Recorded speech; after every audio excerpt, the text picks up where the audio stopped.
Christ love India channel के सभी दर्शकों को प्रभु यीशु मसीह के पवित्र नाम में जय मसीह की। परमेश्वर आप पर दया करे, आपको आशीष दे। परमेश्वर के पवित्र वचनों को सुनने के लिए, क्राइस्ट लव इंडिया चैनल देखने के लिए मैं आपका स्वागत करता हूं। दोस्तों, मैं बात कर रहा हूं कि ये लड़ाई बहुत लंबी चलेगी। दोस्तों, ये लड़ाई एक दिन की नहीं है, एक हफ्ते की नहीं है, एक साल की नहीं है। ये लड़ाई शायद बहुत लंबी है और सदियों चलने वाली है। इससे बचने का एक ही तरीका है, समझदारी से चलना होगा, सावधानी से चलना होगा। यदि आप सावधानी से चलेंगे, समझदारी से चलेंगे, तो इस लड़ाई में आप विजयी बनेंगे, विजयी बनेंगे। दोस्तों,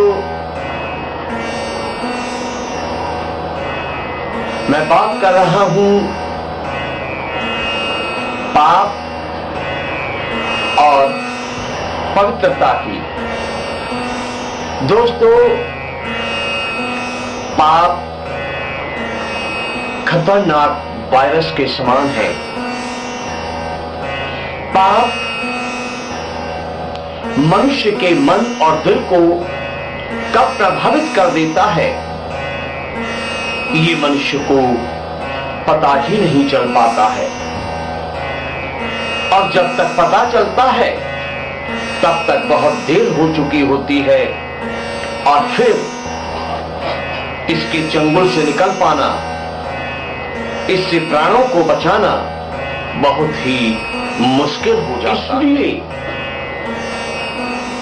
जरूरी है इससे बचने के लिए हर वक्त सावधान रहना, हर वक्त सतर्क रहना कि कहीं ये वायरस जिसका नाम पाप है, ये कहीं आपके दिल या दिमाग को प्रदूषित, प्रभावित न कर दे। परमेश्वर के बेटे बेटियों, मेरे आदरणीय दोस्तों, 3 बातों का ख्याल रखेंगे तो आप इस पाप रूपी वायरस के चंगुल से अपने प्राणों को बचाने में सफल होंगे। आप यदि 3 बातों का ध्यान रखेंगे तो आप इस वायरस की चपेट में आने से बचे रहेंगे और आप इसको मात दे पाएंगे। दोस्तों, आपकी सुरक्षा, आपके परिवार की सुरक्षा, आपकी सुरक्षा, देश की, समाज की सुरक्षा। क्योंकि जब ये पाप रूपी वायरस किसी दिमाग में बैठ जाता है तो ये क्या क्या कर सकता है, ये समझ से बहुत दूर है। ये एक परिवार को खत्म कर सकता है, एक समाज को खत्म कर सकता है, एक देश को खत्म कर सकता है। और जिसको लगता है वो तो खत्म होता ही होता है। इसलिए दोस्तों, याद रखिए कि लड़ाई है पाप और धर्म की, ये लड़ाई है मसीह और शैतान की। इस लड़ाई को मुझे और आपको और बहुत से लोगों को साथ मिलकर लड़ना है। और इस लड़ाई को लड़ने के लिए परमेश्वर की मदद के लिए परमेश्वर की ओर हमेशा ताकना है। पहली बात अपने हाथों को साफ करें।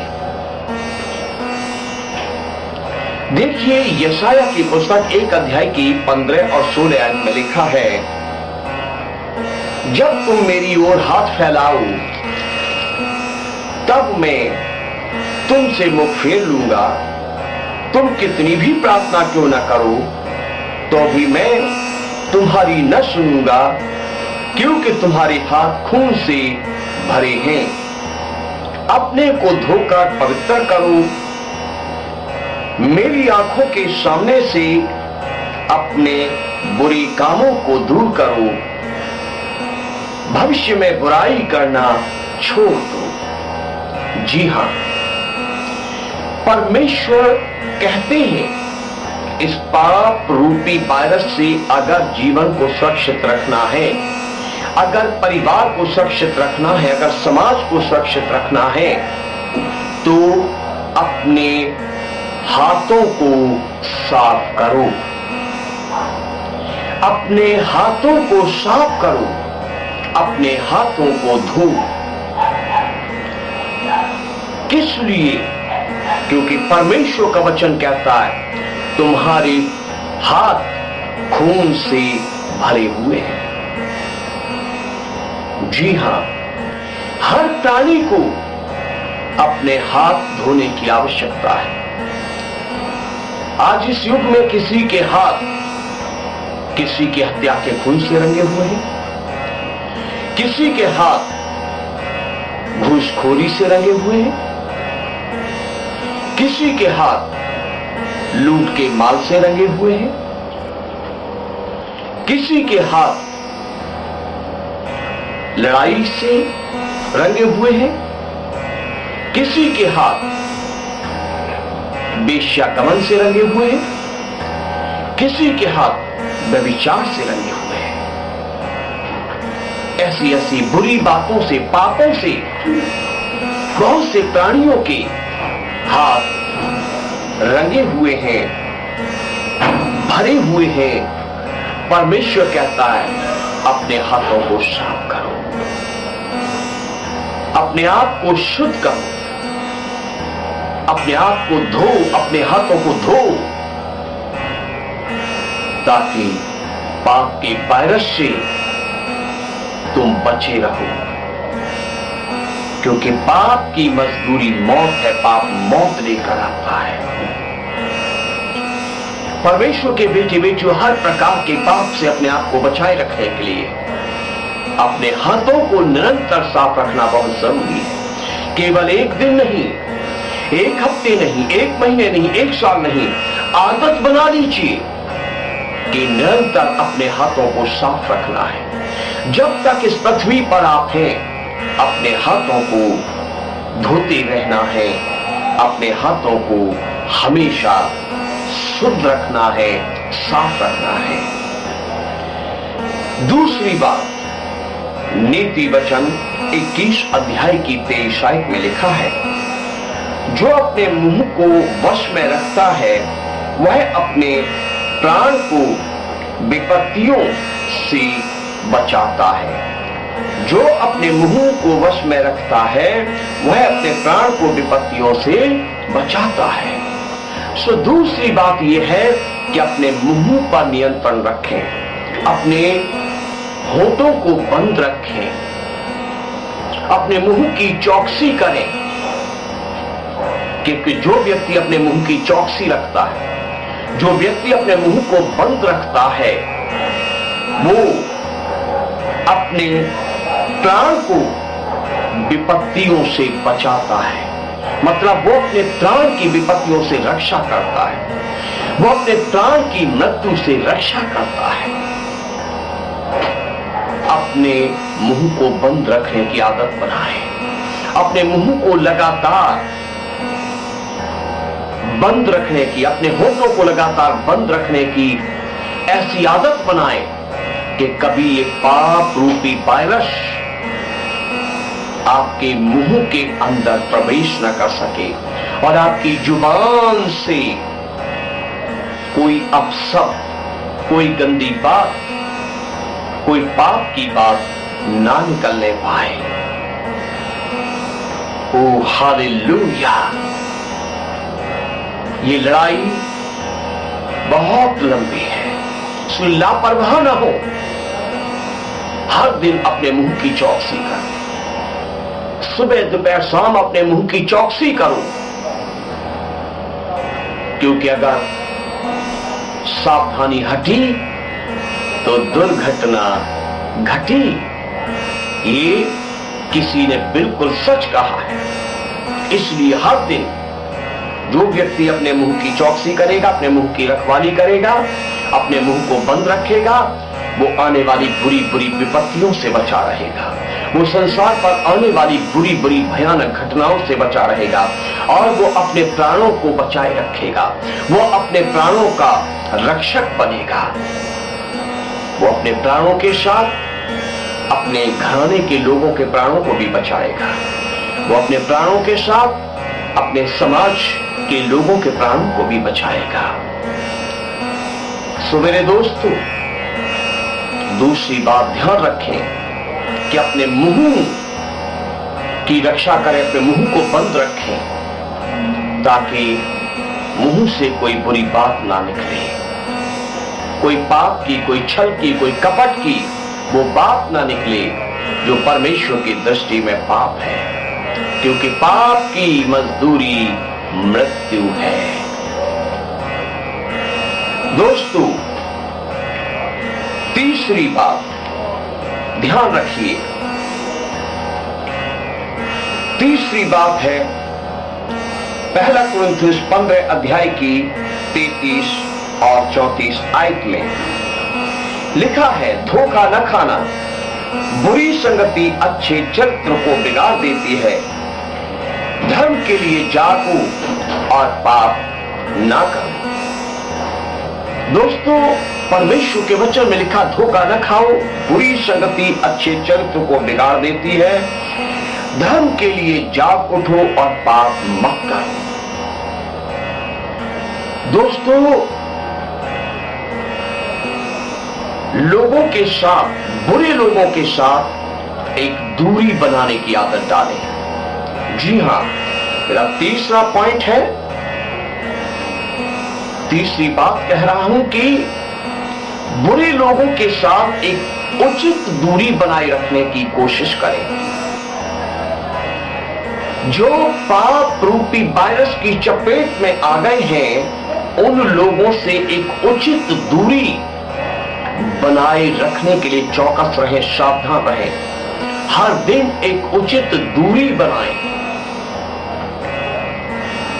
जो पाप से, पाप के वायरस से दूषित संक्रमित लोग हैं, उनसे दूर रहो।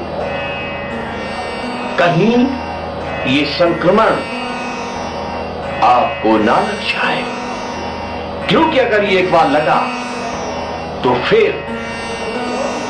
इससे बचना बहुत मुश्किल है। सो परमेश्वर का वचन कहता, धोखा ना खाओ, इस बात को हल्के में ना लो।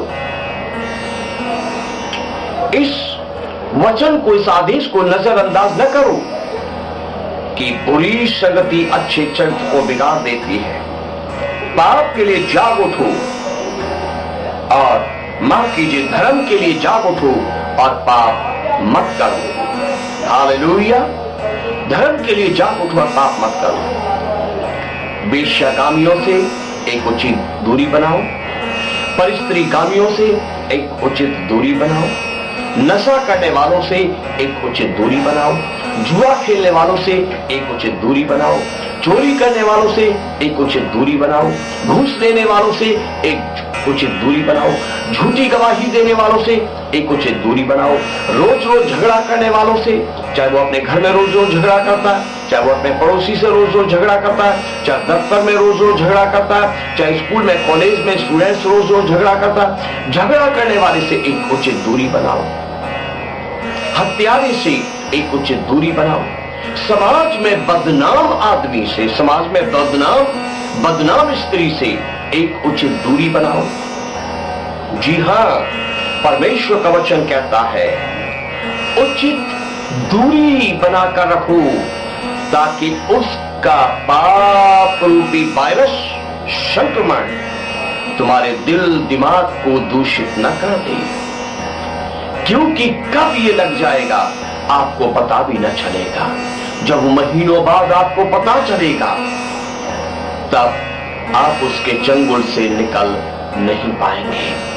कितने लोग हैं जो यूं ही नशा करने वालों की संगति में बैठ जाते थे, यूं ही व्यभिचारिणी स्त्री की संगति में जाकर सहेली के साथ बैठ जाती थी, और ऐसे अलग अलग लोगों के साथ संगति करने में अलग अलग लोग बैठ जाते थे। और कुछ समय के बाद देखा गया कि उस संक्रमण ने उन्हीं के दिमाग को छू लिया, उन्हीं के दिल को छू लिया, और फिर उन्होंने बचना चाहा लेकिन बच नहीं पाए। सो आज 3 बातें कह रहा हूं, क्योंकि ये लड़ाई मेरे दोस्तों बहुत लंबी चलने वाली है। ये लड़ाई एक दिन की, एक हफ्ते की, एक महीने की, एक साल की नहीं, ये लड़ाई सदियों की है। मसीह और शैतान की लड़ाई, पाप और धर्म की लड़ाई। वही विजेता होगा जो समझदारी से चलेगा, होशियारी से चलेगा। वो ही विजेता होगा जो अपने हाथों को साफ रखेगा, अपने मुंह को बंद रखेगा और एक उचित दूरी बनाए रखेगा। सो इन 3 बातों को सदैव ध्यान रखिए।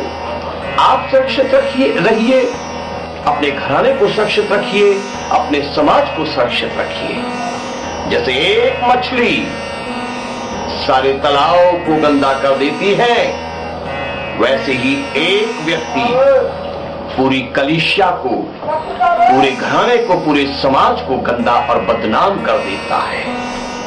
इन्हीं वचनों के साथ, इन्हीं शब्दों के साथ आज के संदेश को मैं यहीं रोकता हूं। दोस्तों, यदि आपने अब तक हमारा चैनल सब्सक्राइब नहीं किया है तो इसे सब्सक्राइब कीजिए और एक बेल आइकन का निशान उभरता है उसे भी जरूर दबाइए, ताकि जब जब हम चैनल पर नया संदेश अपलोड करें उसकी नोटिफिकेशन आपको मिले, आप संदेश सुने, आशीष पाएं। प्रभु यीशु मसीह का अनुग्रह आपकी आत्मा के साथ हमेशा होता रहे।